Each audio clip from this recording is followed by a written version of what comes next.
Clips. And remember, citizens, the best way to survive and thrive is to subscribe. Hit the bell.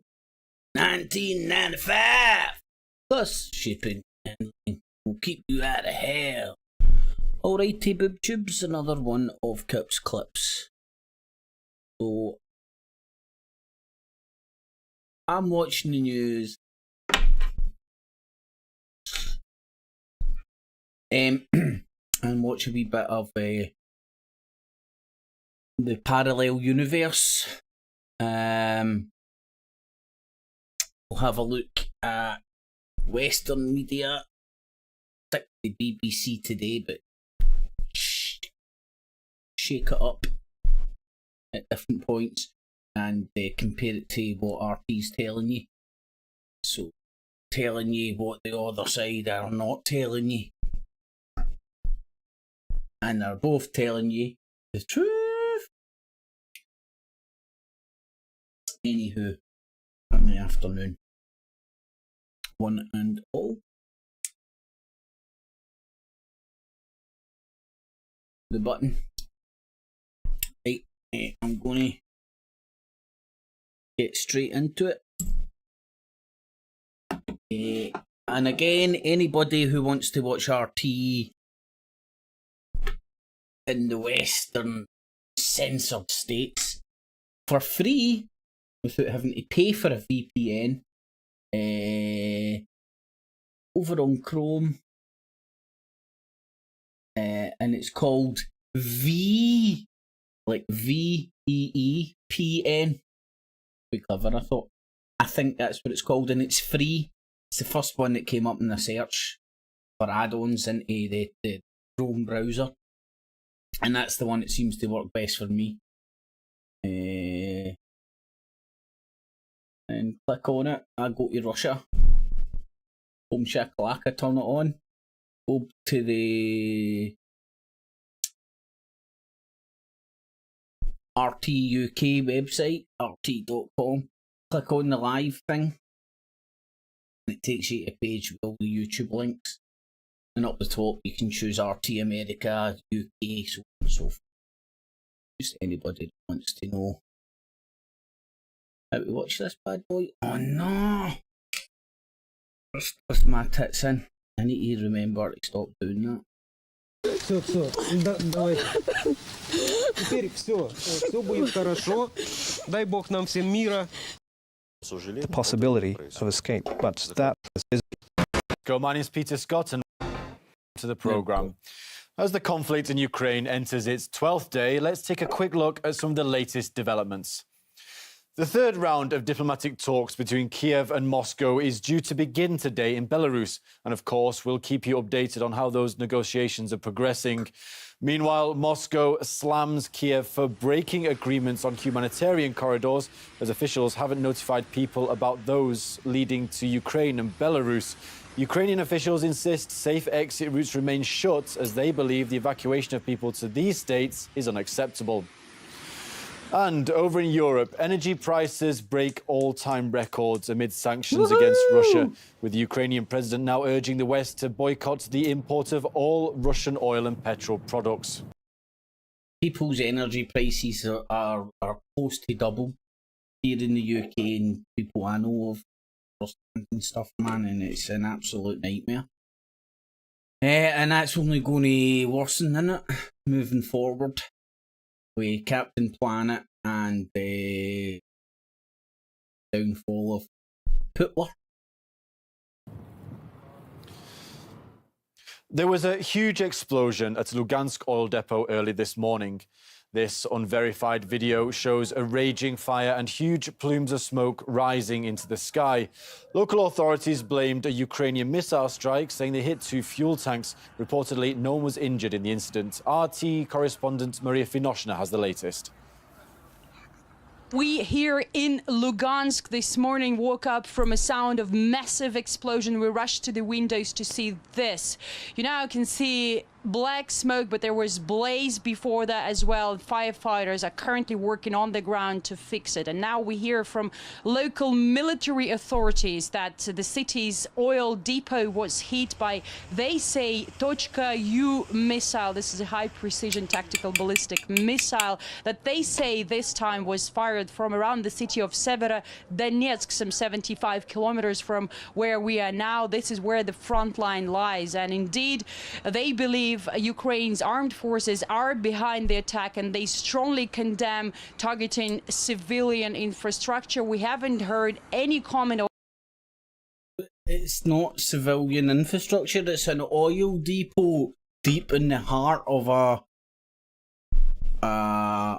war zone where the military hardware,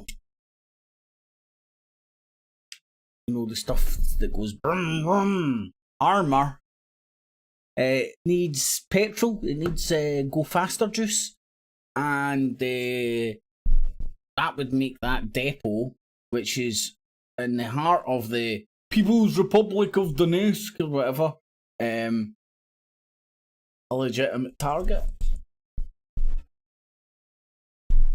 So any reaction on what happened here in Lugansk from Kiev yet? We'll keep you updated on that, of course. And all that comes at the time when civilians in other parts of the country are literally trapped in shelled and war-torn cities. And it seems that today they may have another chance to freely evacuate.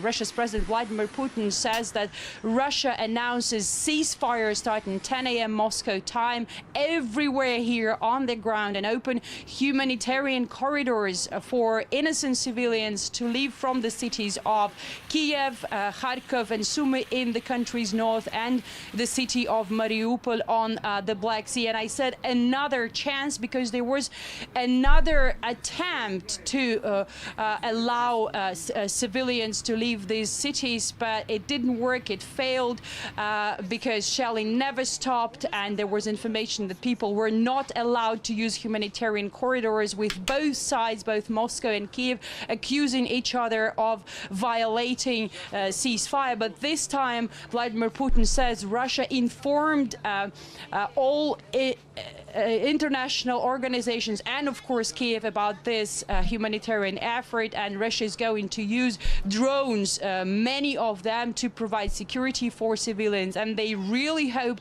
that it is going to work this time. Meanwhile, here where I am now, Lugansk Republic local army is continuing to advance, as you said, and on some directions they have already succeeded around like 75 kilometers, and we hear reports from local military authorities that they have already taken control over like around 60 villages. And here's my report on what happens when the army here on the ground takes control over a town or a village.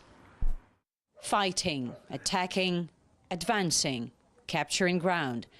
That's how the military moves forward.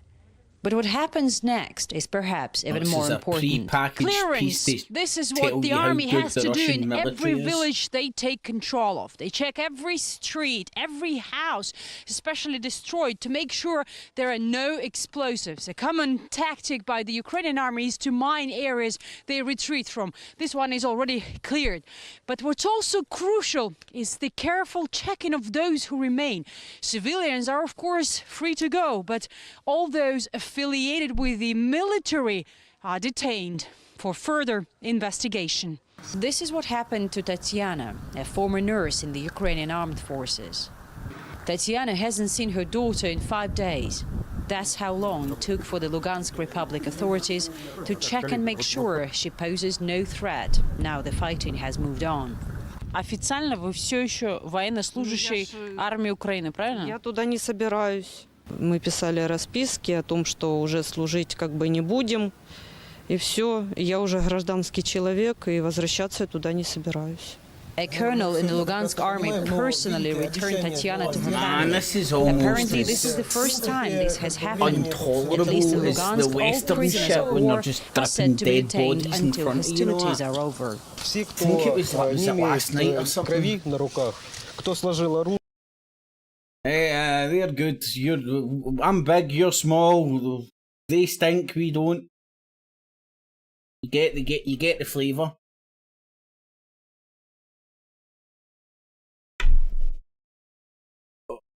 You'll be making her cry and then they'll hug and all that soon, you know. Oh, I've called it! 10 out of 10. Oh, look, she's greeting as well. Hold up.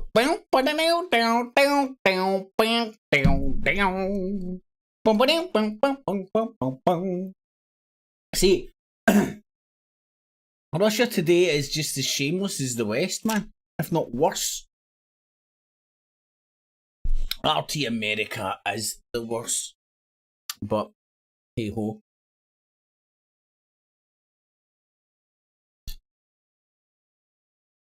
They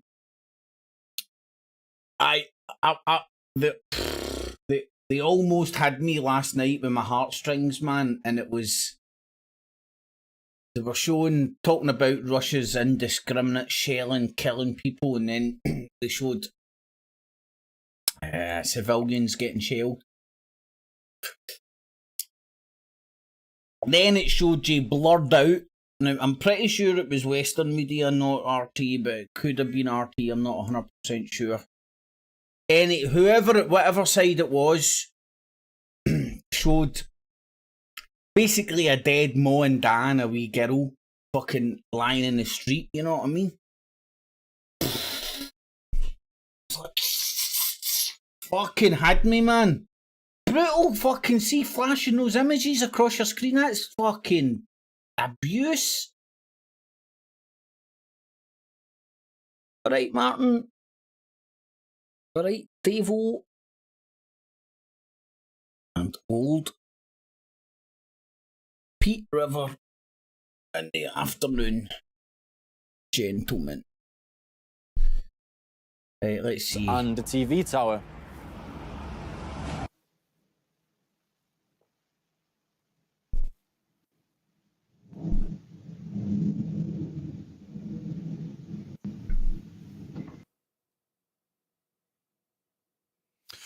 A Ukrainian woman whose husband was killed by armed looters was left terrified and injured. That's after the couple fled Kiev with their child for their summer house outside the capital. Now, the woman is being treated for a gunshot wound in the city hospital of Mozyr in Belarus. It seemed like everything was fine. There were no soldiers or military vehicles in the village, but they were nearby, driving along the central highway. My husband went outside, closed the door, and went to his neighbor to collect water from the well. He was then shot dead by 2 people. They were not soldiers, but most likely armed looters. Weapons are being distributed to everyone now. They fired at the windows, and then climbed into the house. They looked around, but did not see my child and me as we were hiding. They left through the window, but then fired back at the front door. A bullet hit me, and then they were gone. Very predictable. And over to Belarus now, where the Russian delegation has already arrived for a new round of talks, which are due to start at 5 p.m. Moscow time. The previous meeting resulted in an agreement on the opening of humanitarian corridors. However, the evacuations were repeatedly disrupted, with both sides blaming each other for ceasefire violations. According to Moscow authorities, 6 safe routes were opened, although Kiev disputes that. It's an unacceptable option for humanitarian corridors to be opened. Our people will not go from Ivankov, which is near Kiev, to Belarus in order to then fly by plane to Russia. I hope that the French President Macron understands that his name and sincere desire to help the civilian population of Ukraine, as well as foreign citizens of China, Pakistan, India and many other countries, is actually being used and manipulated by Russia. She's probably part of the old production team on Strictly Come Dancing. I kept saying that guy was an X Factor. It wasn't X Factor, it was Strictly Come Dancing. And I've been searching for the picture. I seen a woman in his wee citizens of those and other residential areas weren't informed of the opportunity for safe evacuation and I can't find it, man. It's been Google washed. Anybody can find it, man. That'd be beautiful. Meanwhile, in other Ukrainian regions, these unverified videos show people waiting for evacuation routes at train stations in Lvov and Dnipropetrovsk, where they've reportedly been forced to wait in queues for hours to flee the cities. Russian humanitarian aid has continued heading to those in need in Ukraine. Convoys packed with food have arrived in the city of Kherson. That's after it was taken by Russian forces. But as our senior correspondent Murad Gazdiev reports, some Ukrainian nationalists have reportedly been trying to intimidate those accepting help.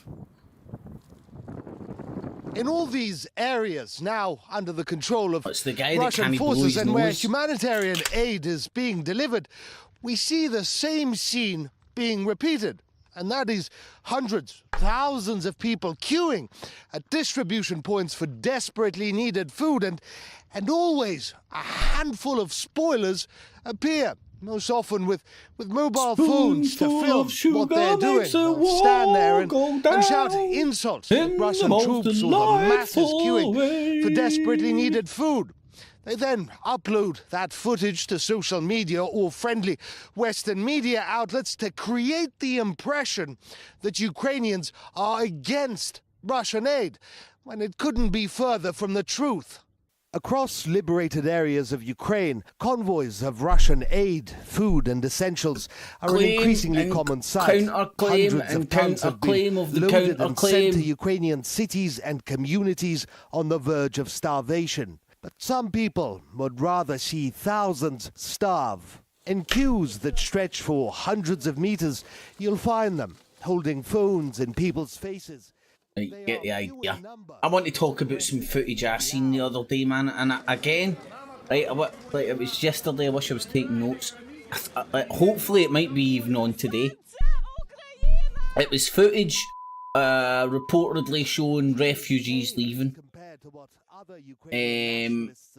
Oh right, it was on the BBC or something. Hopefully they'll show it today. It's footage allegedly showing the refugees fleeing for their life, and it showed you like what appeared to be families, young kids and stuff, walking along what appeared to be brush or whatever, and then they went over this log. And I looked at the log and I'm thinking to myself, that log's got no bark on it, it's been manicured within an inch of its life. And then I looked closer at the log and I seen that underneath the log there was, what, I don't know what the exact technical explanation for it is, but you know, like assault courses, where you get logs that are put across dips so you can go underneath or over it.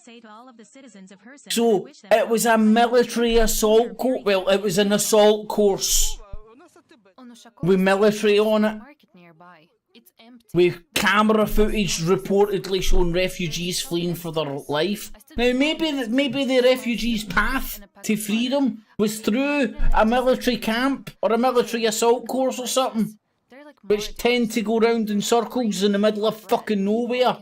But, or maybe it was just a big bunch of people told to fucking here, go run there and we'll film it, and then we've got some B-roll for when we need it. I'm just uber skeptical, but just when I seen the hopefully, I wish I managed to capture it, man, or whatever, but hopefully they'll show it today in the BBCs. Let's get back to how good Putler is. Your rank, what branch of the armed forces? The 124th Territorial Defense Brigade, head of military-civilian cooperation. He's got a weird accent. I'm sure I'm certain his accent. Bombings and subterfuge will likely grow as nationalists and neo-Nazis hunker down and go into hiding. For now, it remains a tough balancing act for Russia, juggling the needs of the people and their goodwill while fulfilling its goal, the demilitarization and denazification of Ukraine. Murad Gazdiev from Kherson, Ukraine. Well, amid pressure to strengthen sanctions from Western countries, oil and gas prices have skyrocketed over the last few days. That's as President Zelensky calls for a complete embargo on Russian energy exports. And it's not clear, though, whether Western politicians are ready to take that risk. To discuss this and the rising oil prices, I'm joined live now by Don Corte in our studio. Ukraine, Don, what are the implications for the West of these huge energy price rises? Well, Peter, energy prices are really just skyrocketing across the Western world. In the United States, we're looking at an oil price that is just under its absolute record high from 2008. In the European Union, we're looking at gas prices that have actually surpassed their record highs. We're talking about $3,900 for 1,000 cubic meters of gas. That's $373 per megawatt hour. These are prices that people would have said were apocalyptic just several months ago. So we really got to look at what caused this. It was get ready for the apocalypse, people. This jump. It was simply Western leaders talking about banning oil imports from the world's #1 oil exporter, Russia. And this import ban has not even come into effect yet. And still, the European Commission is talking about putting forward policies that would make prices go even higher. Let's take a listen. Tomorrow, the European Commission will table proposals on how to quickly get rid of our dependency on Russian fossil fuels.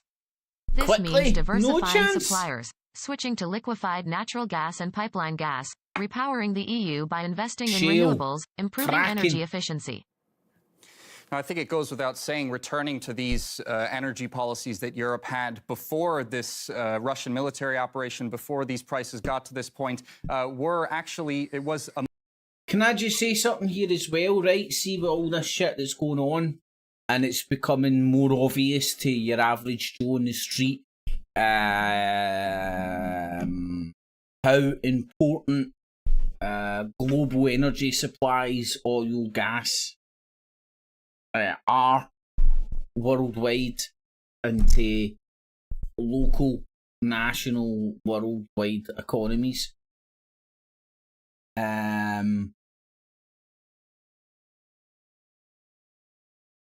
Maybe some people will give folk that have a slightly different slant of what the green agenda is all about more of a break, and not just painting them with a madman brush, because you can clearly see. And again, I would point to the Machiavellian principles that all world leaders subscribe to. The end justifies the means. So if you don't think they're capable of like spinning a yarn about X, Y, or Z, because it seems the lie seems unbelievable. If you look at what these people think are the ends, aka, but for me personally, what I see is the old world order. Let's throw around some terms. The old world order was shitting a brick for China, India, Brazil, Russia, all the emerging economies of the world, for lots of reasons. Because in fact, let's keep it simple. Years and years and years ago, China was predicted to be the largest economy in the world by 2050, and I think they were on course to hit that prediction. And I personally think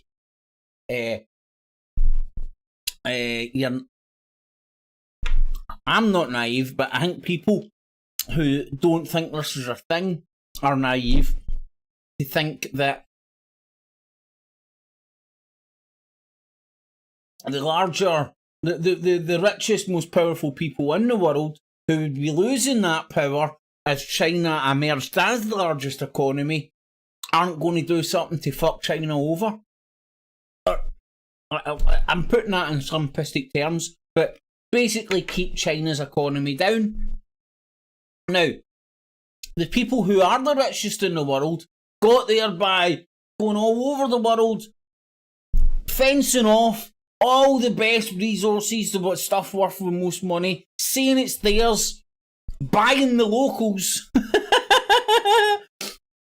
and then going, you can't dig here because of the spider monkey. And they're turning around to China and going, hold on a sec, China, You can't fucking do that. You can't do this. You can't do that. You can't do this. You can't do that. Where they had carte blanche to do anything they fucking wanted. Why? Because they wrote the rules. To basically gain their monopoly, power, and wealth. And then when there was somebody challenging their monopoly, they turn around and go, no, you can't do it like that. Look, there's a new rule book out. It says you can only burn 1 log a day. And if you burn the log, you need to put it through 10 million filters that we'll sell you. And it's slowing down China's economy. Right? And again, I love Captain Planet. I love Gaia. Stick my hole in a gusher just for the experience. Stick my dick in a gusher for just the experience. But this is me just thinking outside the box, right?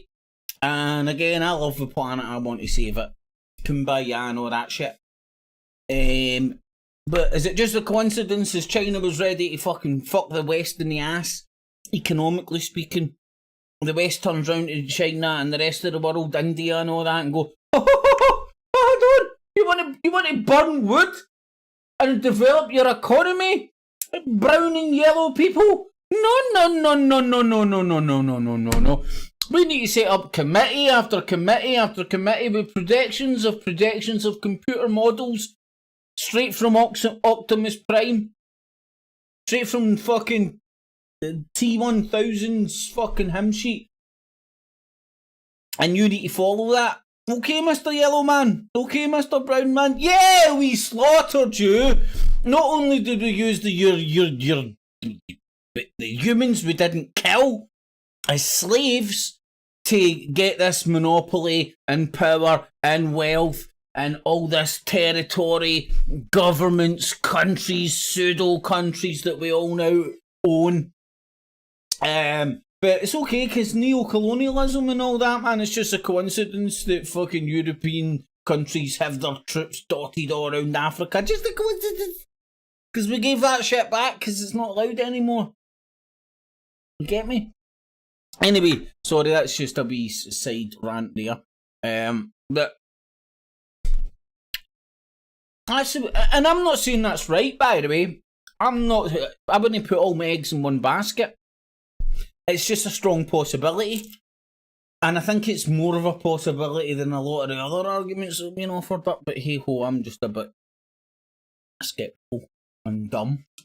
Among the main reasons for why there was an energy crisis that began late last year, and among the reasons why European energy prices were among the highest in the world. As for American liquefied natural gas, I mean, it's important to note that Antony Blinken was just yesterday, he declared that he was going to discuss with European politicians about possibly banning Russian oil as well. So I think it's pretty clear who is going to win out in a situation like that, where Europe is buying American liquefied natural gas. And in connection to that, the U.S. House of Representatives is already putting together a draft bill to discuss an all-encompassing ban on Russian oil. Of course, among the biggest proponents of this is also the Ukrainian president.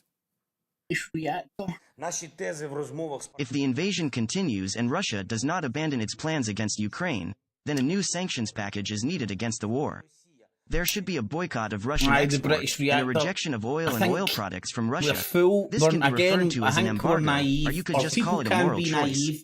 It is necessary to cast aside fear and forget about commerce. Both countries and companies need to take a moral stance. What I see countries as is just vessels that rich people can take over at any point, pay for a new captain, and the vessels are used to further their cause. Without catastrophic consequences. The people inside the country, inside the vessel, are just I don't think it's passengers. possible. I mean, we can look at what some of the analysts just have been the human saying. Bank of resources. America's analysts said that if Russian oil were to be banned entirely, we could be looking at a Right or doubling in wrong? the price of a Who barrel knows? of oil. We also heard similar sentiments from JP Morgan's analysts who were talking about the potential of a barrel of People oil don't have rising a to say in anything when it $185 by comes the end down of to the it, week. and the Iraq And a war is really just relevant example connected to this for why war in banning Syria, Russian oil fuck's could be sake. absolutely a terrible idea is the fact Decisions that Shell David Oil Cameron just was bought making on his 100,000 Todd. metric tons of When the whole country didn't want that shit, or the majority 100,000 metric tons of the country Russian didn't oil. do that shit. And the reason for that I is made a because it video said once, it had man, and it's absolutely brilliant. no alternative if it was Democracy going to scam. avoid How supply many house shortfalls. niggles do you need to control Well, a Don, country or thank you very something? much for that update on those spiking oil And I prices. broke trust you down keep us the updated if any UK more general information election, comes along on that. Thank and you. I showed that the VAT, it was a minority that voted for the Meanwhile, the German Conservatives finance minister who got says he's in against an embargo with a on Russian majority energy in imports. Parliament. As he's concerned, there's no reliable Couldn't they make alternative that for shit up? Europeans, stressing So any what I was such saying action was, will only lead to a democracy dramatic is energy sold price rise and power outages to us also as next rule winter. by Well, majority. to flesh this out some more, we can Break cross down the live now numbers to in every Aki single Hammer. country, and Aki, you take welcome to everything RT into International. consideration. It's Now, what always exactly is ruled causing by this minority. energy price spike, and what are the immediate So, complications if you're a and rich cunt, consequences of it? how many house niggles do you need In my to buy? point of view, this price rise for energy of fossil fuel has been Go and do planned it. I've for done the ages math. already. I think in the UK So, it of turned course, out to be. the war in Don't Ukraine quote me on this, is but a you good, can go and quote me in the video. not a I think it was reason, 14 but, million. an 14, excuse, 15 but million. This has been planned for ages. That's how many The reset program and the votes the new Conservatives Green Deal got that to they get in, have, implanted I in think. the EU and in the US and so on. And that's, for and ages as I said, means and that's in a that, country of they 66 want million. get rid of all the old economy Right, so go and figure. going towards I know there's new and again I economies took where everything into America is the consideration, leader in the but I'm world. just pointing So out basically, it's an in attack very on the basic German middle terms, stand, who is too overall population. too powerful in the world. You could even put it but into this is voting ridiculous age as well, because, and it would still you work don't, out rule by minority. defeat the rise of China Oh, by and put into crashing the European, put into especially consideration the economy delusion and the German middle stand. of choice. This is just ridiculous. The This 20 has to million do different with parties that we've got to choose unthought, for. plans of That these waters elites down who the have been vote doing even this, more. for ages already. So Of course, the price rise people is catastrophic for us. who want to buy the vote Apologies for interrupting you there. What effect do you need to think buy less this will have people. on the EU's Green Deal? Do you think it'll be shelved for now until some stability returns to the markets?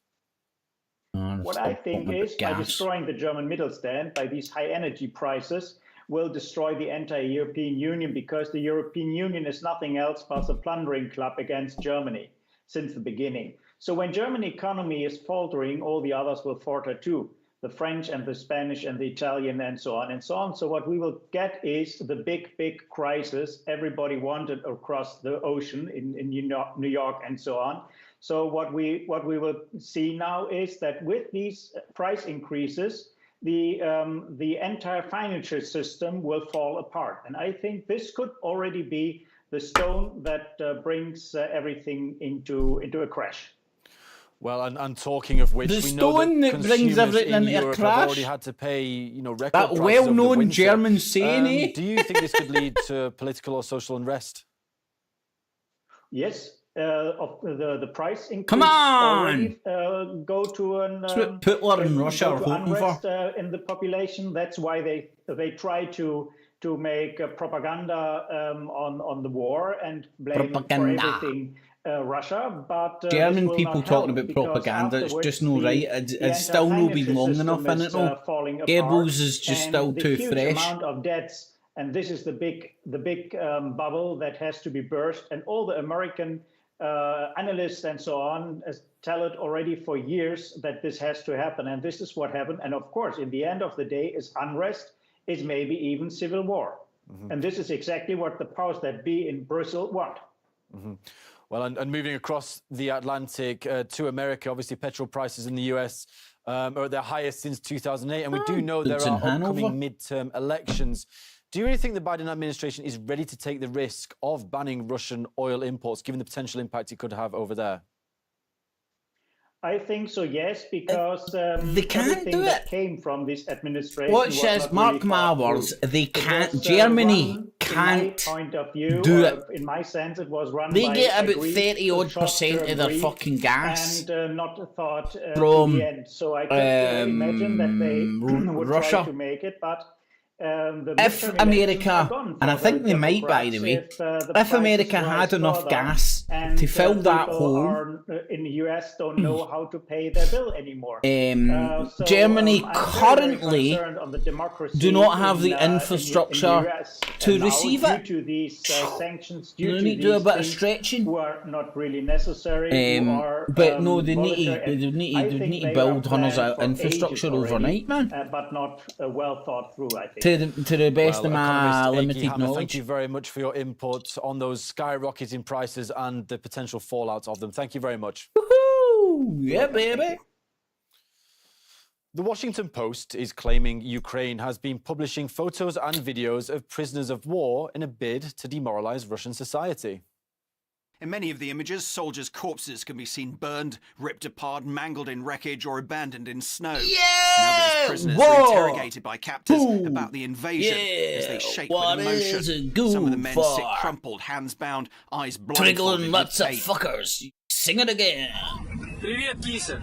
Что там? Сейчас мы твоему кисе будем отрезать. Куда тебе их отправить? Well, the apparent tactic is in the hope of fomenting anti-government protests inside Russia with the aim of shattering the country from within. The practice has been widely used since the start of the Russian offensive, yet the article warns it could lead to unwanted consequences.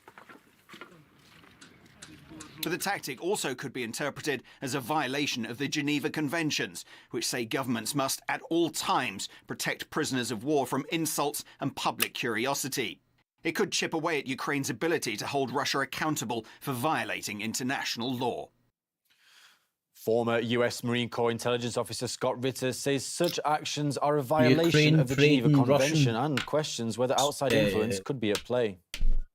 We don't have to support the Russian action to understand that any abuse or maltreatment of Russian prisoners of war by Ukrainian forces is a violation of international law.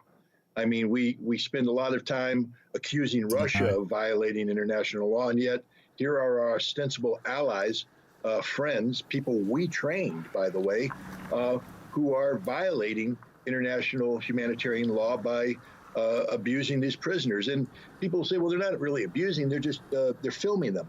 No, the Geneva Convention is quite clear that you do not expose prisoners of war to ridicule or embarrassment by filming them and then Instagram. Out there so people I think they need to update it, include fucking I'm social not media surprised that the Washington Post did this. I'm glad they did it. You know, what I am surprised is that, you know, we see a situation where the Ukrainian government has been working with various U.S. government agencies, more than likely the Central Intelligence Agency, to run a very sophisticated information operation, trying to build up a myth around the Ukrainian resistance that, you know, they hope will demoralize Russian citizens in Russia and also encourage Europe to rally. RT are doing exactly the same. Well, the conflict Another has seen Russian a wave outlet of will be doing Ukrainians what? attempting to get out of the country, some of whom have managed to reach the EU by bus, car or foot. For now, it's Germany, which has become the main hub for refugees, while countries like Poland also offer assistance. Many are unable to hold back tears at having to leave their homeland behind. However, not every European state seems to have their arms open quite as wide. France and the UK are currently trading barbs over who should look after those currently stuck in the French port of Calais.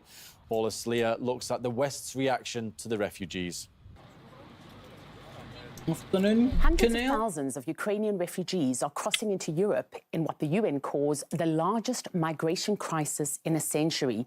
It's amazing how different these EU should take them in. Immigrants, refugees, women, children, and elderly whatever you want to call them, are getting Anyone can now treated perfectly as understand the opposed difference to between the flow of refugees that is happening the brown now and the ones. invasion of young men of military joking, age and of Muslim unbelievable. origin that have been launched against different borders of Europe in attempt to destabilize and colonize it.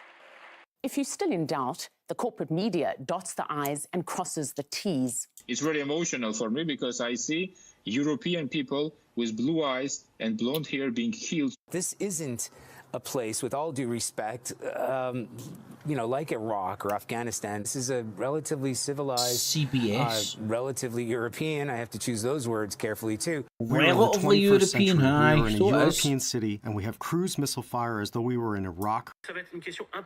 To put it bluntly, these are not refugees from Syria. These are refugees from Ukraine. They're Christians. They're white. They're very similar to us. They seem so like us.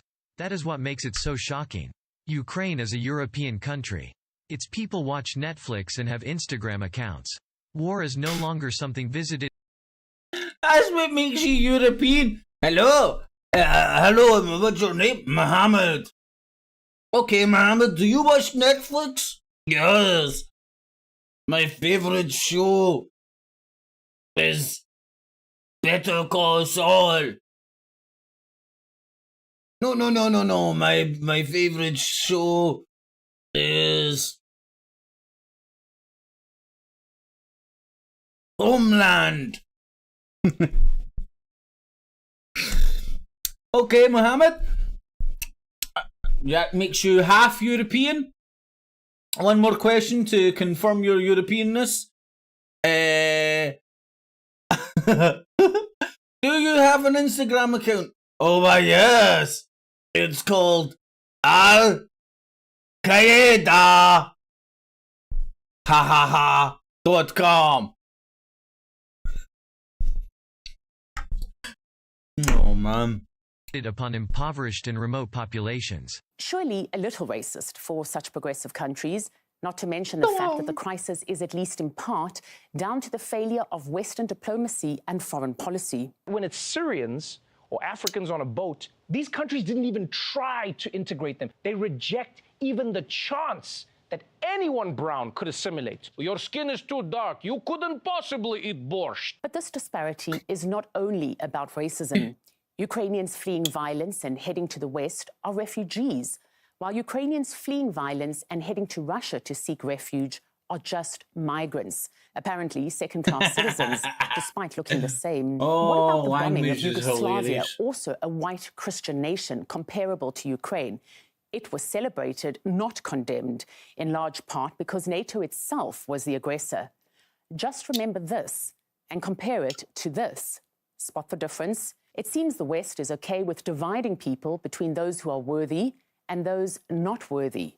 It's not only racism, it's politics, while concern for those forced out of their homes plays second fiddle. Well, that's a wrap for this hour. My name's Peter Scott, and I'll be back again with more news and any... Right, there we go.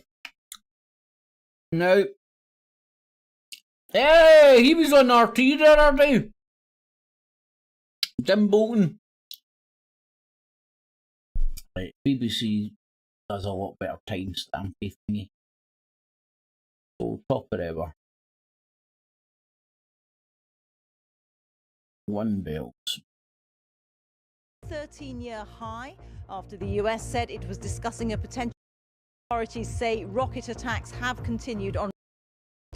We are live in Ukraine as Russia offers to stop its attacks temporarily to allow Ukrainian civilians to escape. It's a Romulan. Romulans have come down to bring world peace to Ukraine. Now they're on the BBC. But Ukraine says the proposal is immoral because some citizens will only be allowed safe passage to Russia. Ukrainian authorities say rocket attacks have continued on residential areas in several cities. Oil prices hit a 13-year high after the US said it was discussing a potential ban on Russian supplies with other countries.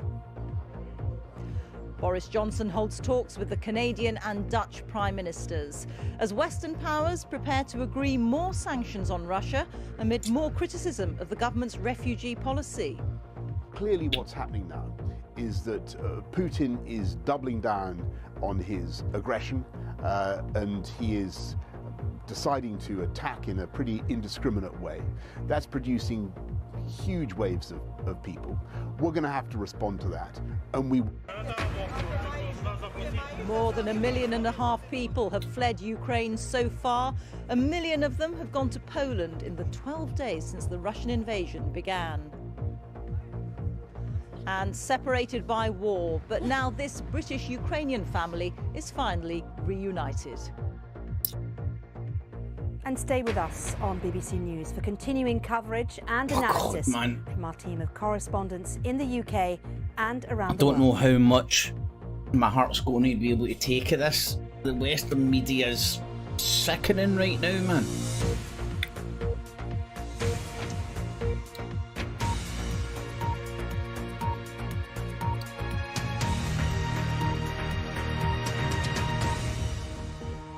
Back in the room with a doom. Good afternoon. Hello, fellow citizen. BBC News at 1, live from Lviv in western Ukraine on day 12. Live from Starship. Ukraine has rejected Moscow's idea Starfleet that Ukrainian civilians headquarters fleeing Russian attacks should use humanitarian corridors to seek refuge in Russia or in its ally Belarus.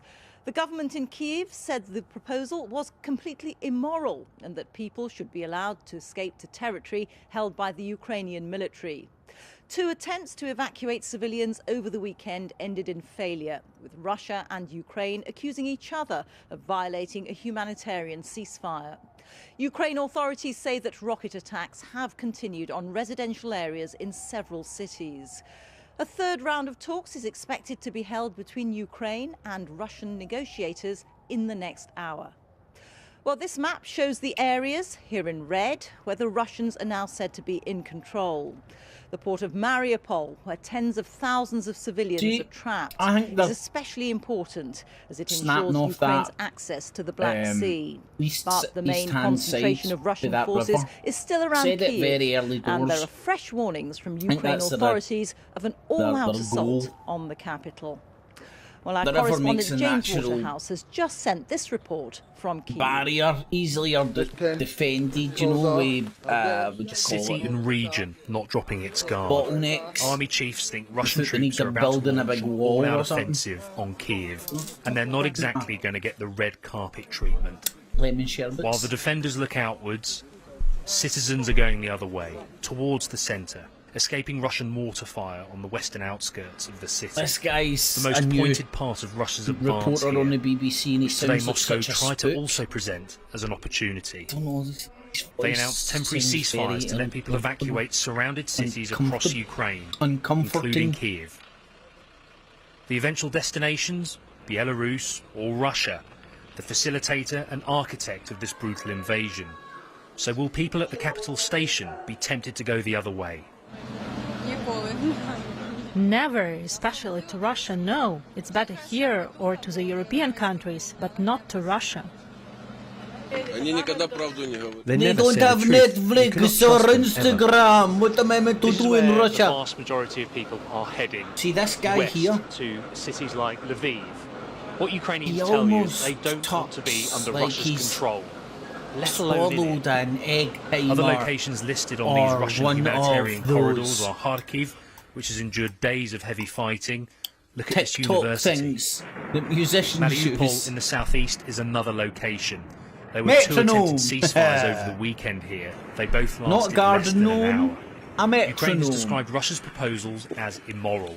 There's a feeling that it's happening in some other country, but it's happening in our country.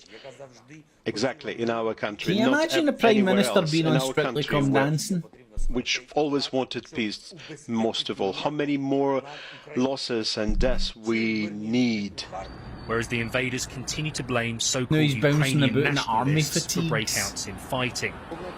Detailed information about the humanitarian corridors was given to the Ukrainian side in advance, as well as dedicated entities of the United Nations, the OSCE, and the International Committees of the Red Cross. Today has been a continuation of Russia claiming to be the liberator in this war, a conflict which is pushing people either underground or out of the country they call home.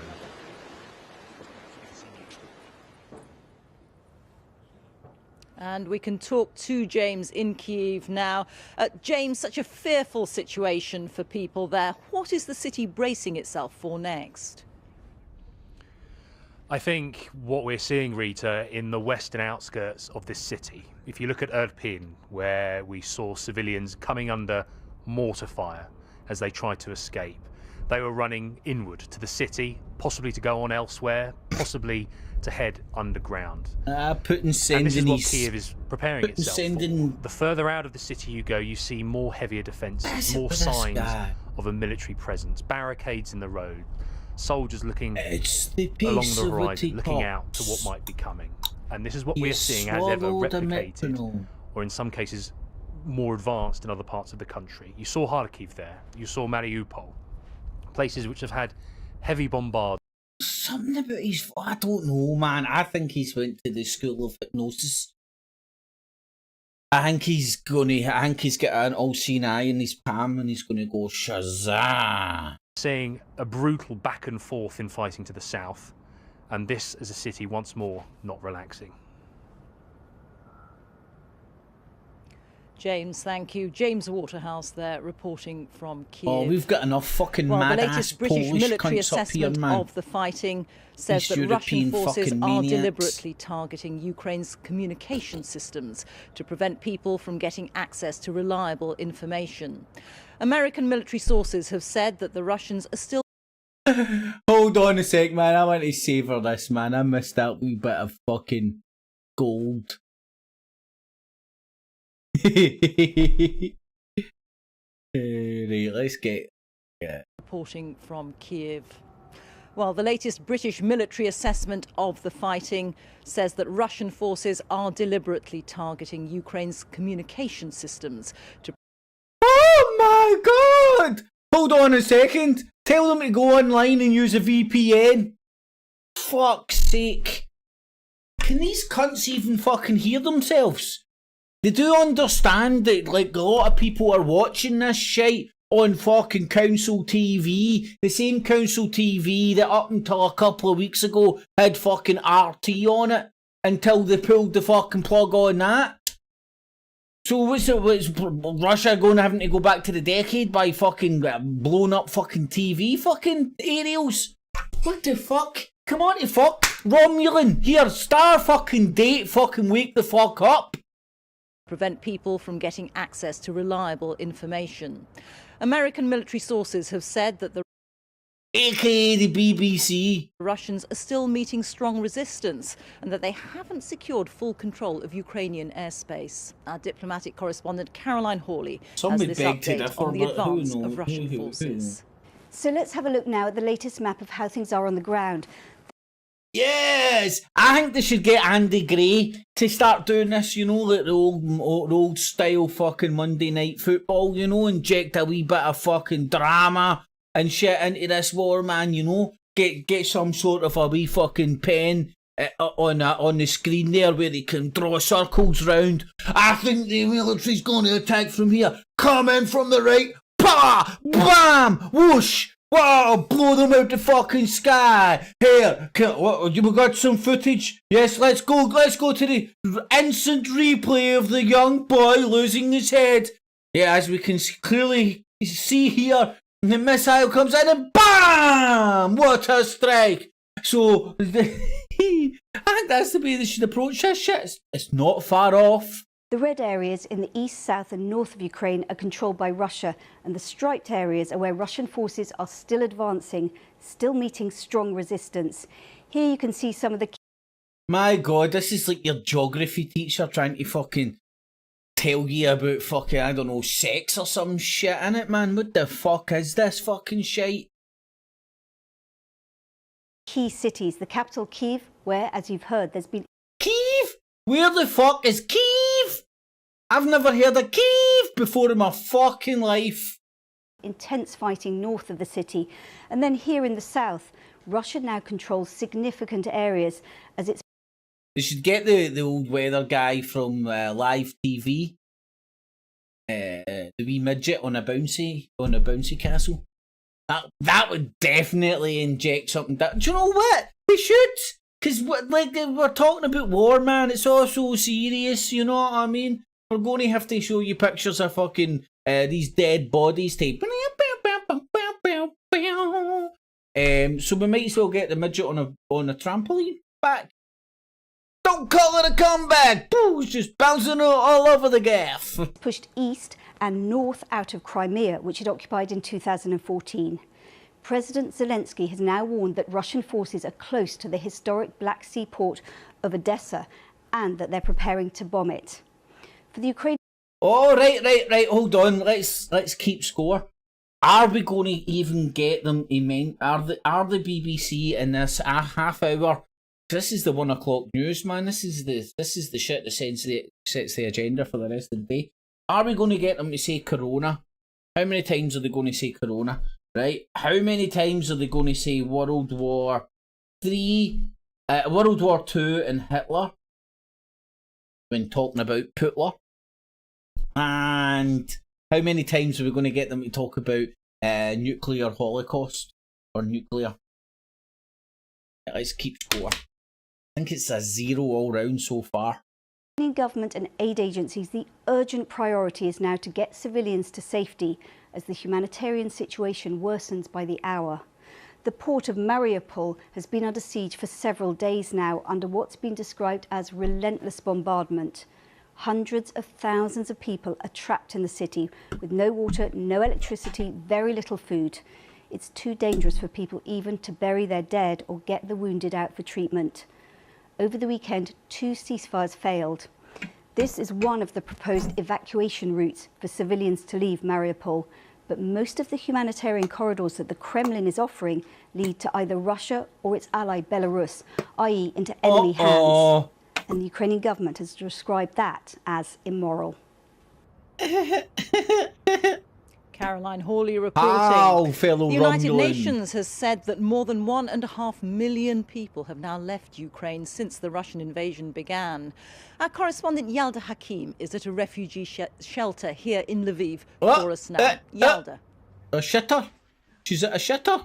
Rita, thank you. And as you've been reporting, tens of thousands of people have been making their way to western Ukraine here in Lviv, and we're at a shelter. It used to be 12 days ago an arts centre used for cultural purposes. Now it's become a space that's giving safety to all of these people that are fleeing, like so many other places across this city. And you can see just behind me some of the women and children, the elderly, who have fled places like Kharkiv, Mariupol, who've made that dangerous journey here to the west of the country. They've brought with them just a small suitcase, whatever they could find, whatever they could bring with them on this very long and desperate journey. It's been 12 days of war for them and 12 days of pure horror. In one of the other rooms, there's newborn babies, there's small children like the ones you can see behind me, and their mothers tell me that they have seen absolutely devastating scenes. There's the women and children. Underground bunkers where they were without any food, water, sovereign man. Aye, they're definitely throwing around the old chemical weapon bull crap again, aren't they? They want the very basic. They want peace, they want the bombs to stop, and they want heating. I must have missed this, but apparently Russia used chemical weapons in Syria. Who've been left behind in their home cities. I can't remember Russia getting blamed for that shit. But anyway, we all know that there's going to be chemical weapons used and both sides are going to blame each other. There have been no signs of attempts to evacuate people out of those areas. The Ukrainian side are obviously fucking local. Russia have the resources to do things a wee bit more straight down the middle, I would argue. Although, in war, the price of oil has risen both sides would obviously be capable of all sorts of bull crap. The US and Europe discuss banning imports of Russian oil. There are also warnings about food prices. The head of one of the world's largest fertilizer companies has told the BBC the war is threatening global food supply. I think they were Ukrainians, mate. Those refugees. As Russian weapons pound Ukrainian they identify cities, with being nations Russian. Have been trying to cripple Russia's economy through sanctions. But they live in They're Ukraine. taking effect. The currency has crumbled, and Western businesses have moved out. those Yay! Boycott Russia! Boycott McDonald's! You can still get a Big Mac in Moscow! Are well beyond. Or I'm going to copy America. Moscow! They can't fucking just say a word. They need to fucking say it as they see it. Impact already. We see dumbass Yankees. The ruble but hey, going through the floor. I love the Yankees. See Russia's credit rating coming basically to zero, to junk status, as we would call it. We see its stock market shut down. We see an exodus of virtually every leading company from Russia. All of those things are happening. They're happening. Right, man, it's a sign of the world that we stay that when people are arguing in war, they don't. They obviously gave their enemy's enemy hundreds of fucking love bombs and bullets and whatnot. But they'll stand up there on the world stage and boast how they've brought their credit rating down. Na na na na na, I've brought your credit rating down. Now I not understand how important that is with the way the world works and whatnot. I do understand that, but like as I'm saying it goes to show how the world works. You know, it's all about the fucking trade, man. It's all about nationality means fuck all to no cunt. These vessels, as I said, man, vessels for fucking entities to use dough to fucking take over and use to the best of their to the best of their abilities.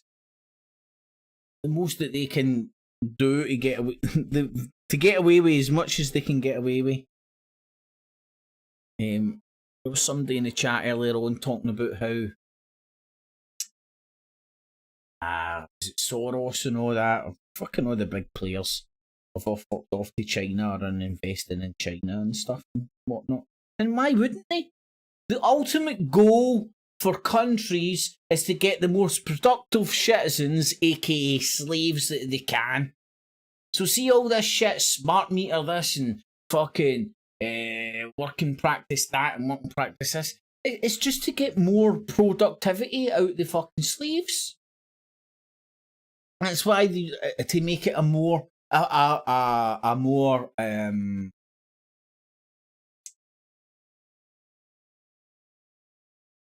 better proposition for investors.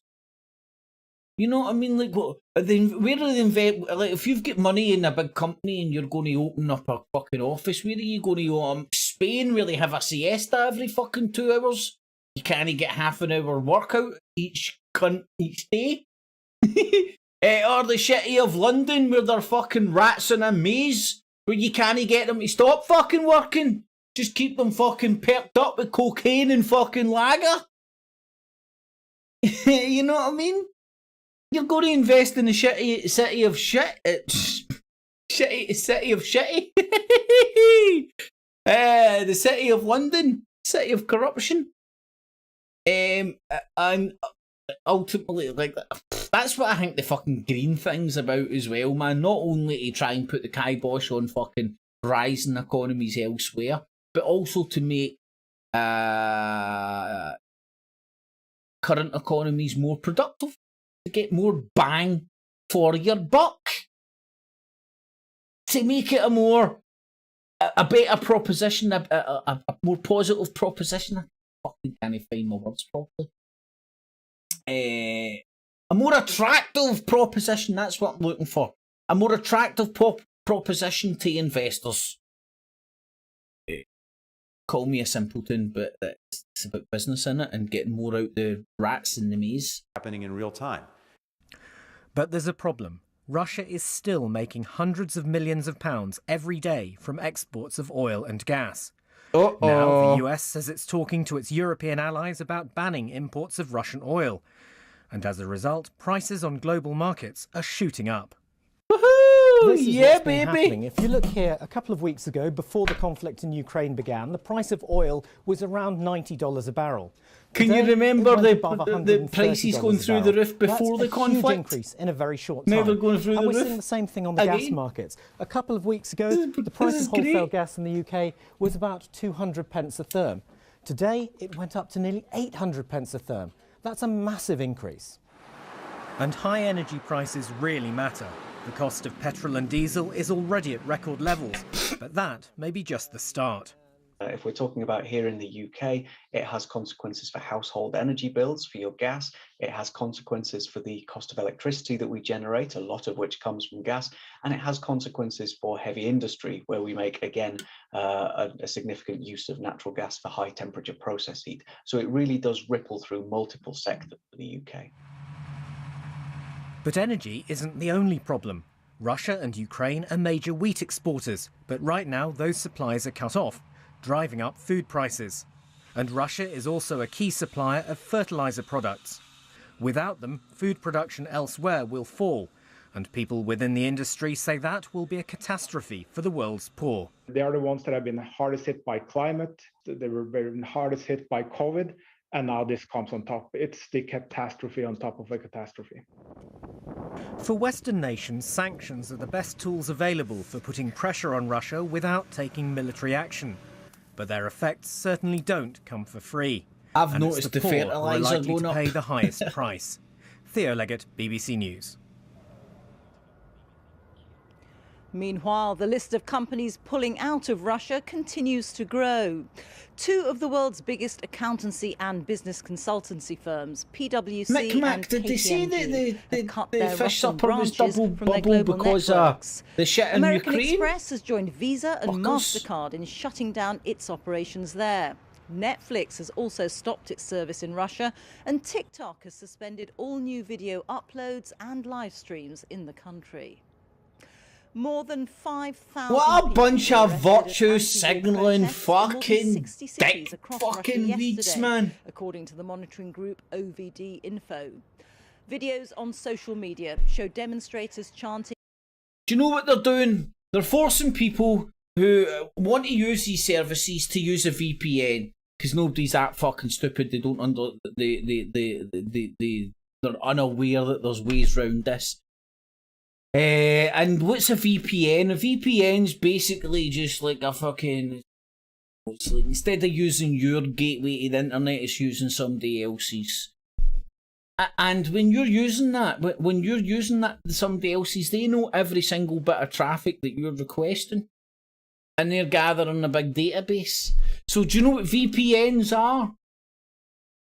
Can't remember how I've phrased this in the past. I know how I'm going to phrase it now. VPNs are your loyalty reward cards, your supermarket loyalty reward cards for the internet.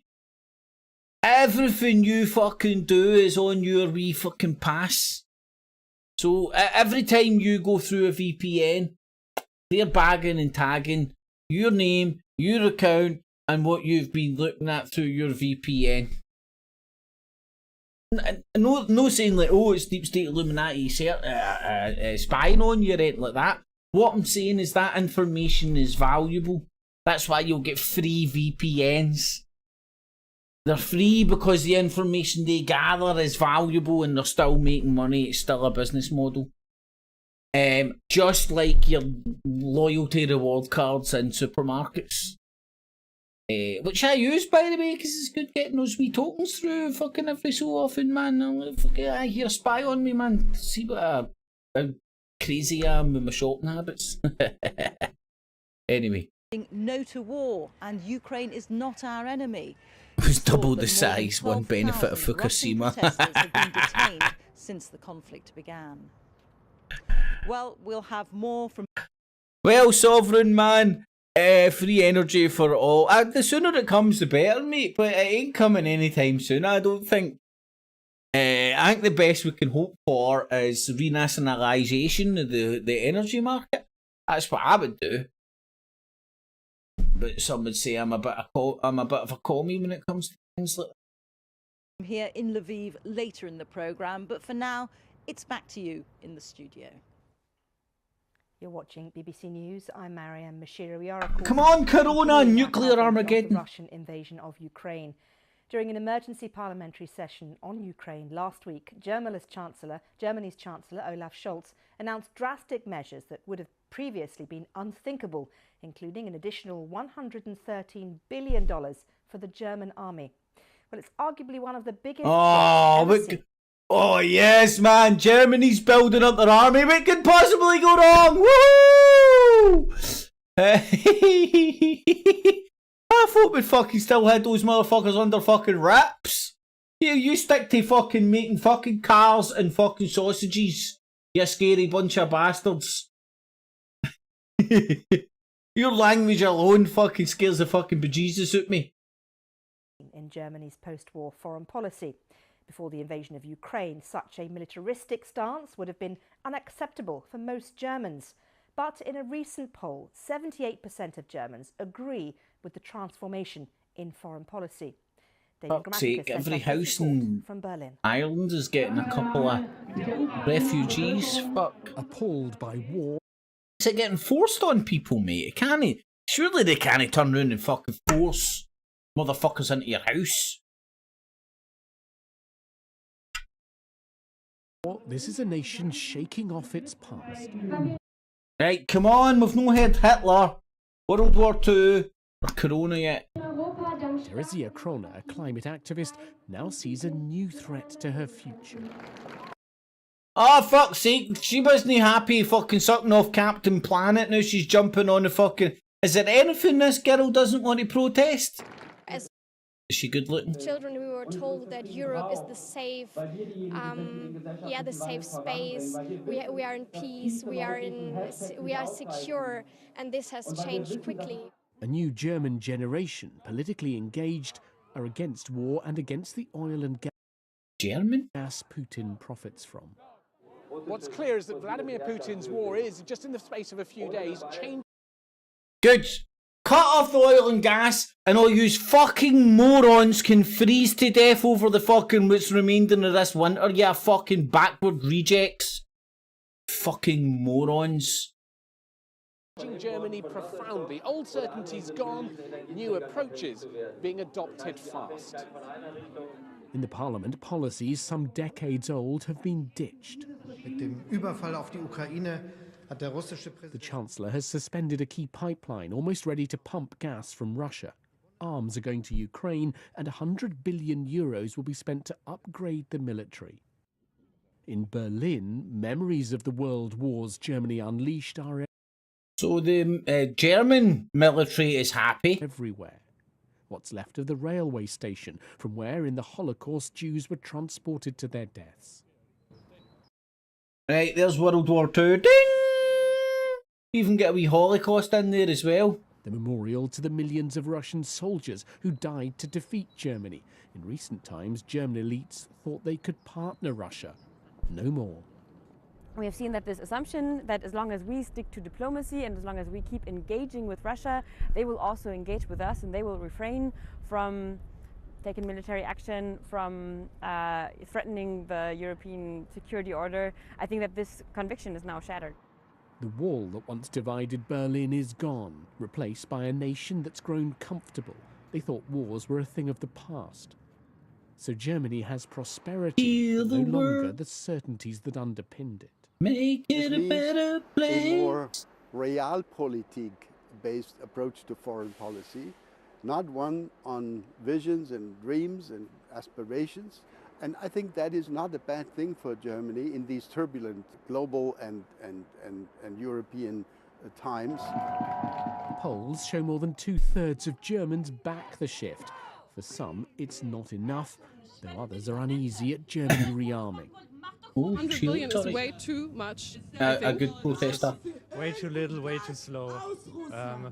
We have to remember that these people in Ukraine right now are fighting and dying for our values as well.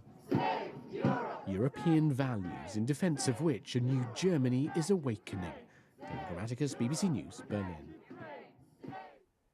Before we move on, let's bring you a line we have been getting here in the newsroom. It has been announced that President Biden of the United States will hold a call on Monday.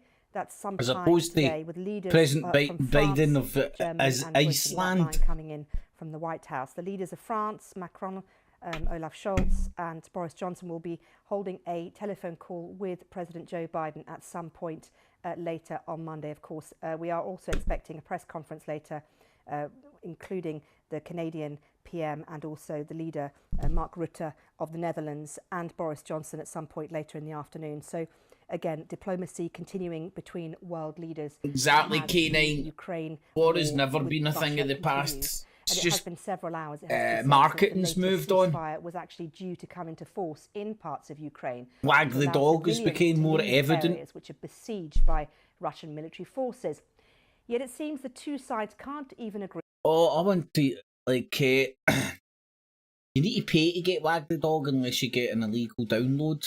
But I urge everybody to go and watch it right now. I know I'm going to go back and watch it, even if I need to pay for it when I get a download to work. My God, man, what is, like, if you're watching this with your eyes opened and you're watching both sides, like all sides of the multi-directional bullshit machine, it's fucking hilarious, man. Like, it's like, I put all the like the dead bodies and all that to aside, and the fact that there's a war happening and stuff. I mean, like, what am I going to do? I've served my time fucking feeling outraged over fucking dead bodies and stuff. Like, we're watching enough pish during Iraq, Libya, Syria. You know, like, watching the American fucking helicopter, the innocent fucking journalists and stuff, you know, seeing their bodies like getting blown apart as the big massive machine guns fucking rain down on them. Now I just watch this objectively, man. It's a movie, because you never know. Anyway, let's pull the plaster off. On where the safe routes should go. Well, Ukraine's president has said corridors heading towards Russia and Belarus are completely immoral. Speaking in Moscow, though, a Russian general said there would be a genuine opportunity for civilians to leave. It's a good catch. Old Pet River replacing right and wrong with European values. Moscow time. Russia has declared a ceasefire to open 6 humanitarian corridors.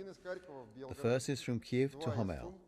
There are 2 more from Mariupol to Zaporizhzhia and Rostov-on-Don. Now, I just want to interject here. Russia comes out and announces this.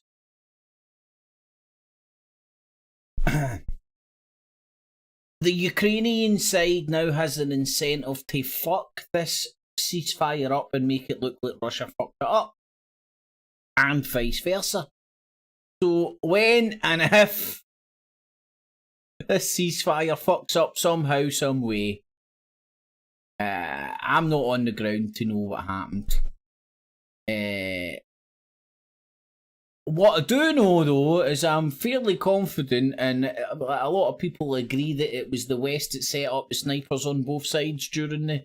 I think it was the Maidan. I need to double check that. I hope I'm not speaking out of place, but it was the coup. It was the riot in Independence Square that fermented the coup against the then pro-Russian democratically elected, or apparently democratically elected, Prime Minister or President or whatever it was, of Ukraine. I think it was Yanukovych.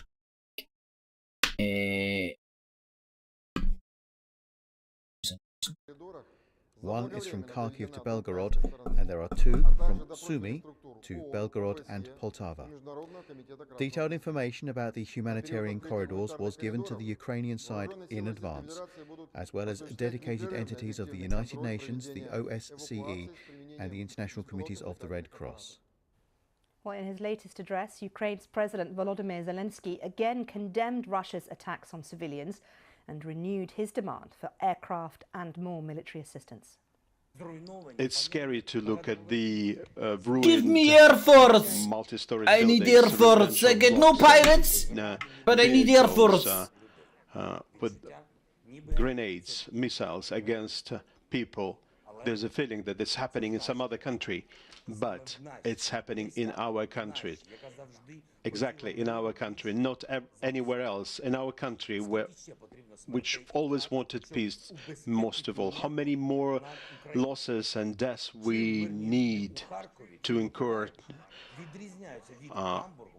What's the difference between residents of Kharkiv, Mykolaiv, different from residents of Hamburg or any other European countries?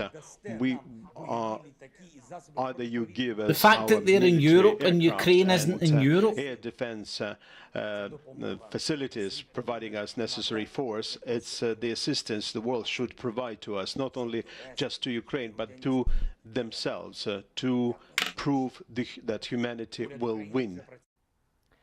Well, I'm joined now by Alina Frolova, former Deputy Minister of Defence of Ukraine and Deputy Chairperson of the Centre for Defence Strategies. Alina, thank you for joining us on BBC News. Let me ask she must be some of the ex-production staff of Strictly Come Dancing. You are in Kiev. Go and look at the Ukrainian administration and who they are.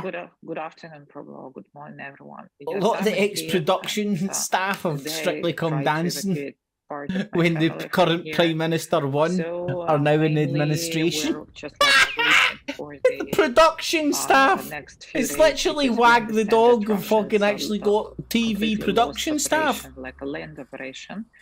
And the next stage could be what they did already in eastern part of Ukraine, like in Kharkiv and in some smaller towns near Kiev. We expect I wonder if they'll send in any peacekeepers over the Kiev, and so we try to evacuate as much people as possible. I mean, kids and adults. There's Independence Square there. So you think that is going to be the next part of Russia's strategy? We believe so. We believe so. Sorry. It's okay. I can hear you, Alina. She's cut herself off. We have lost Alina a bit early on in the interview. Well, she can produce a dancing competition, but she can't work Skype. In the meantime, let's talk about volunteers, because within hours of Russia invading, volunteers began to mobilize all over Ukraine. BBC Ukraine's Zana Bezpiatchuk has visited one community centre in the west of the country where locals have been working around the clock to ship up to 100 tons of food and medicine out to the front line every day. Right, not one corona, not one nuclear yet, but we've had that World War II reference. Glory to the heroes. Cheers, volunteer coordinator Yarina Chernyaska. The first day was chaos, but then nothing says European to me like Nazi sympathisers of World War II. Those responsible for supplies have red armbands. We have a clear system where to keep fruit and vegetables, baby food and cleaning products. Every box of medicine, every jar of pickles and pallets of potatoes. It's all been donated by local people or shipped from European pickles! We have boxes packed for both civilians and the army. Some places in Ukraine are now completely destroyed. Where's the croissants, Belgian beer, haggis, and Yarina's English all of your family crumpets. are also here helping. We are helping our military. We are collecting devices and power banks for them, as it's very important now. They spend a lot of time in forests. They need batteries, lanterns. How do people in Lviv feel? We're working on autopilot. Somehow we still have amazing energy for all of this. When we get home at night, we cannot sort out all our pickles. Once again, we rush over here. We are driven by our faith that we shall overcome all of this. Жанна Безпечук, BBC, Western Ukraine. Nothing says a good European to me the fact that they can't speak English. Deputy Minister of Defence of Ukraine, who we lost a couple of minutes ago. Alina, thank you for coming back to us. Apologies for losing you earlier on. Let me ask you this. We've been hearing from President Volodymyr Zelensky asking for more help, more aid from the international community. What more do you want to see happening now? It's a Well, food I'm bank. absolutely sure that the list of the required Mate, I don't know if you heard me equipment talking is earlier already on when there distributed, was distributed. definitely a Yes, B-roll of footage course, we need of some kind of air refugees defense having to system. escape, We understand that and we it can was have like only short range now, but that's fine. a dirt That's path better than nothing. And with a this is manicured like a log, request a for big log, no jets, bark on it, no to branches, it assist hadn't us just with fell covering down or our anything, it was skies. manicured within And an inch of its what life. also we would like to And what see, I this is like perceive a to be more clearly fast and placed there to decisive be part of a decision-making fucking from our obstacle Western course. colleagues. You Because could tell actually this one with of the tunnel that was like underneath the positive log Putin results for is when that the he soldiers are actually down on their stomach. discriminated NATO. This was one of his targets, And the he did it. obvious Because for scuff last few marks days I over the received top. multiple calls from my friends who are citizens of This European countries, and Big all room. of them were saying to me that as soon as NATO cannot make a decision about the war going in Europe and how do they exist as a NATO, whether they can Look at be all those sure shops, that don't NATO they is just ready to remind you of protect, any like, European NATO street that you've been countries. down? And this is the question which I received from French people, from Spanish friends, from US friends, and this is not like Ukrainian region. I mean, this is the people who grow up there. And this is the very serious question. She's a Because, Babalenka, she's in the unfortunately, first the role of NATO is now questioned by an old many Russian citizens, doll. and trust to it is going down. And this is political results, and we need to work with political results. We need to work with the presence of the NATO in the Black Sea, where the NATO countries are present. And you know that there were a few incidents with Romanian flights, with commercial ships which belong to the NATO countries. Instead of forgiveness, there'll be a day of judgment. These, They're sending in the vehicles, Terminator, folks. no Future of Europe has been decided by Ukraine. Proper situation for the situation Well, which we're now. We have a nuclear threat, like, good on you, sputtering. I don't give a fuck. I'm not going to fight anywhere near Kyiv. I don't even know a city called and we Kyiv. don't have a good plan for this. I mean, we as a Europe and we as a NATO countries, so the talks should have started in solving these issues. Alina, I spoke to the US ambassador to NATO last week, and I said to her, you know, what would you engage with Russia if they incurred into a NATO country? And she said, absolutely. Do you believe that? Well, I do believe this, but the issue is that we're not living in the conventional war. Russia continues to bombard and shell cities. That'll be the cities that they're trying to take over. And they'll be bombing and shelling positions that they believe are occupied by military or strategically important, so on and so forth. This narrative that your average Dmitry in the Russian army woke up one morning and just took their AK-47, walked down the street and started shooting random folk. It's a bit hard to swallow for anybody. We are living in the hybrid war. So the Romanian jet was like hit by Russian forces. We see no reaction, although this is act of aggression. I mean, at what situation NATO will decide that aggression is already going?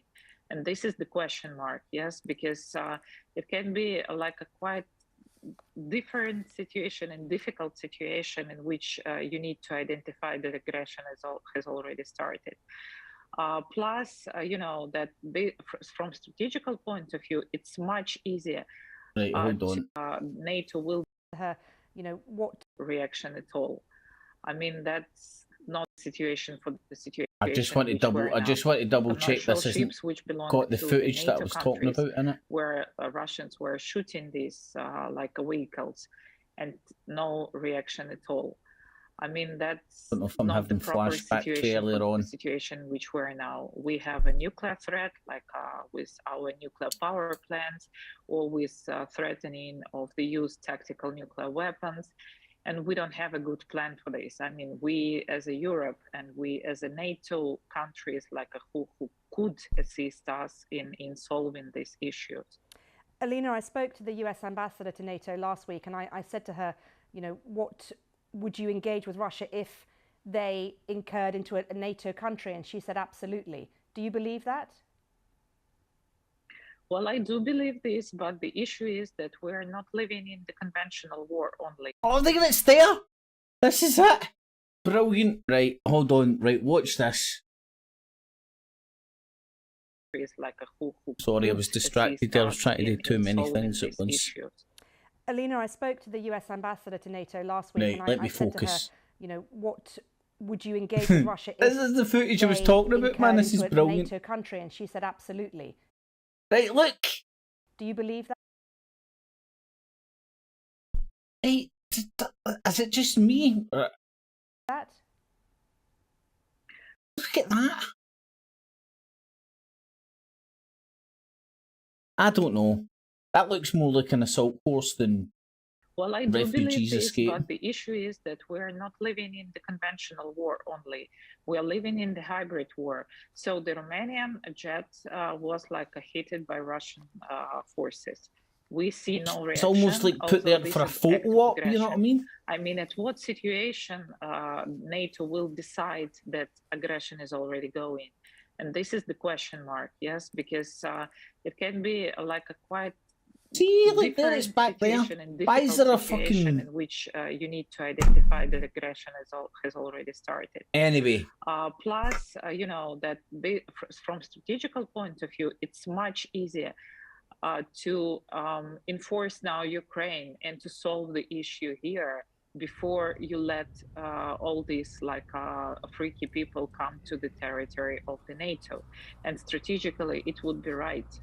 And so this is the question about the political decision making. First of all, most of the military in NATO countries, in NATO office I spoke with, they absolutely sure that Putin won't stop on Ukraine if he will overcome it. Although we expect that we believe and that we will win in this war, but if Putin will have a possibility to go further, he will go further. What do you think about the humanitarian corridors or lack of humanitarian corridors for people wanting to leave the country?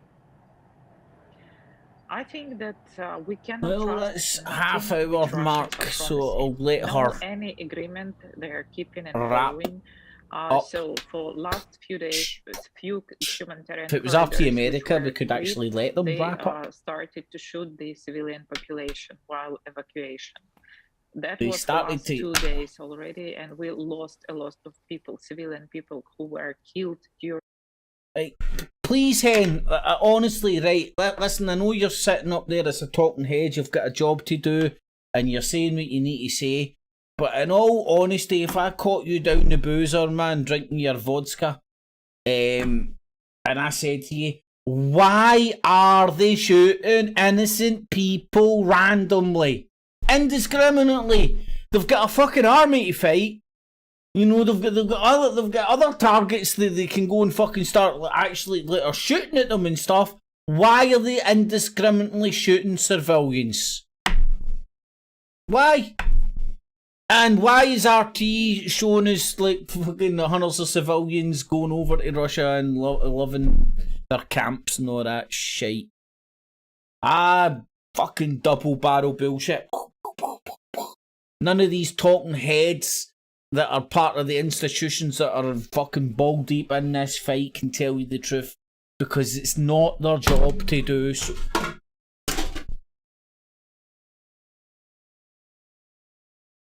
It's a fucking conspiracy. It's not their job to do so. Anyway, let her wrap up with that. So I don't trust that they will do any humanitarian corridors working for now. And that's unfortunately, again, the issue and situation we have here. OSCE mission is leaving. Red Cross doing, nothing. They just collecting money, but we don't see them. All the staff of Red Cross was sitting in the center of Kiev and OSCE, and Back in the room. That was Deep State Illuminati. Deep State Illuminati.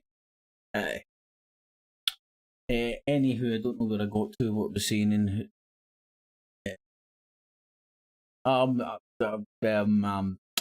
my Ethernet cables are missing the wee tooth, so they don't stay in. So you need to push them in, and it's leaning down to pick up the speakers.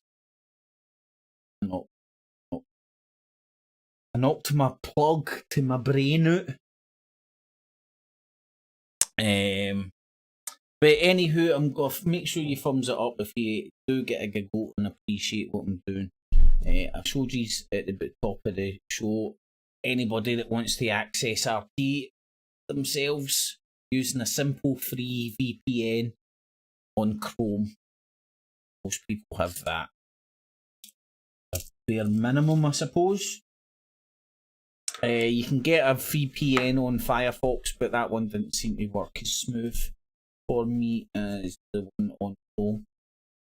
I'm going to do this Monday to Friday at 1 o'clock because I'm going to be digesting this pish. So I might as well digest it this way with yous a clear way to deal with the abuse. Nah. But thanks everybody, K9, Carlos, Sovereign Man, Davo. In the evening, gents. In the afternoon, evening. in the afternoon, even.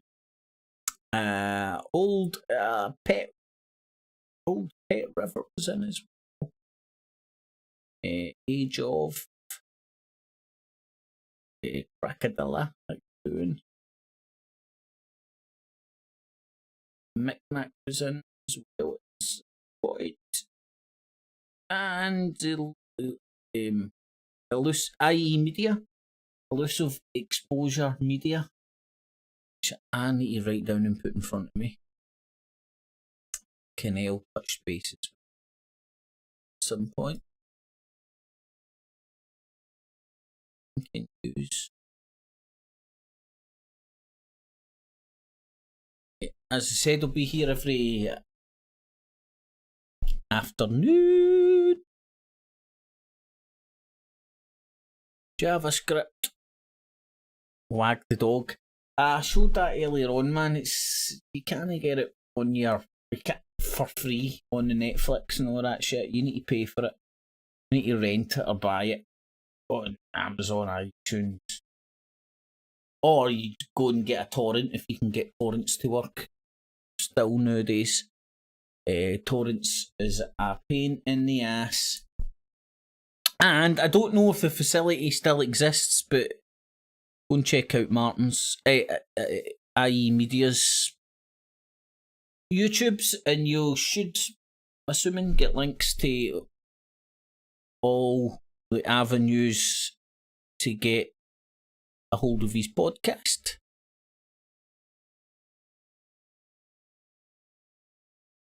Which, mate, I'd love to come on and do that with you, man.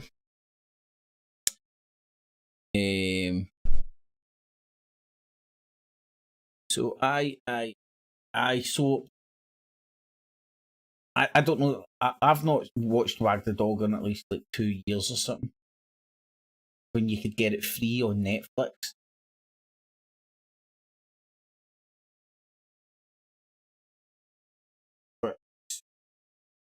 Oh well, see to watch it now, and then they switch on your BBCs and your RTs. Oh my lordy lord, and there's lots of wee lovely snippets and stuff. I'm going to try and get a torrent. If not, I might just buckle and get it on the old Netflix or Amazon push. Unfortunately. But as I say, thanks everybody. Tune in tomorrow afternoon at 1 o'clock. For the top of the hour. Headlines, thumbs it up, and I'll do Not the Infowars Nightly News tomorrow night as well. We round up from all over the gaff of the internet. Alrighty, boob tubes, have a good one. Catchies. Clips. And remember, citizens, the only way to survive and thrive is to subscribe and hit the bell. 1995. plus shipping and handling will keep you out of hell. Catchy.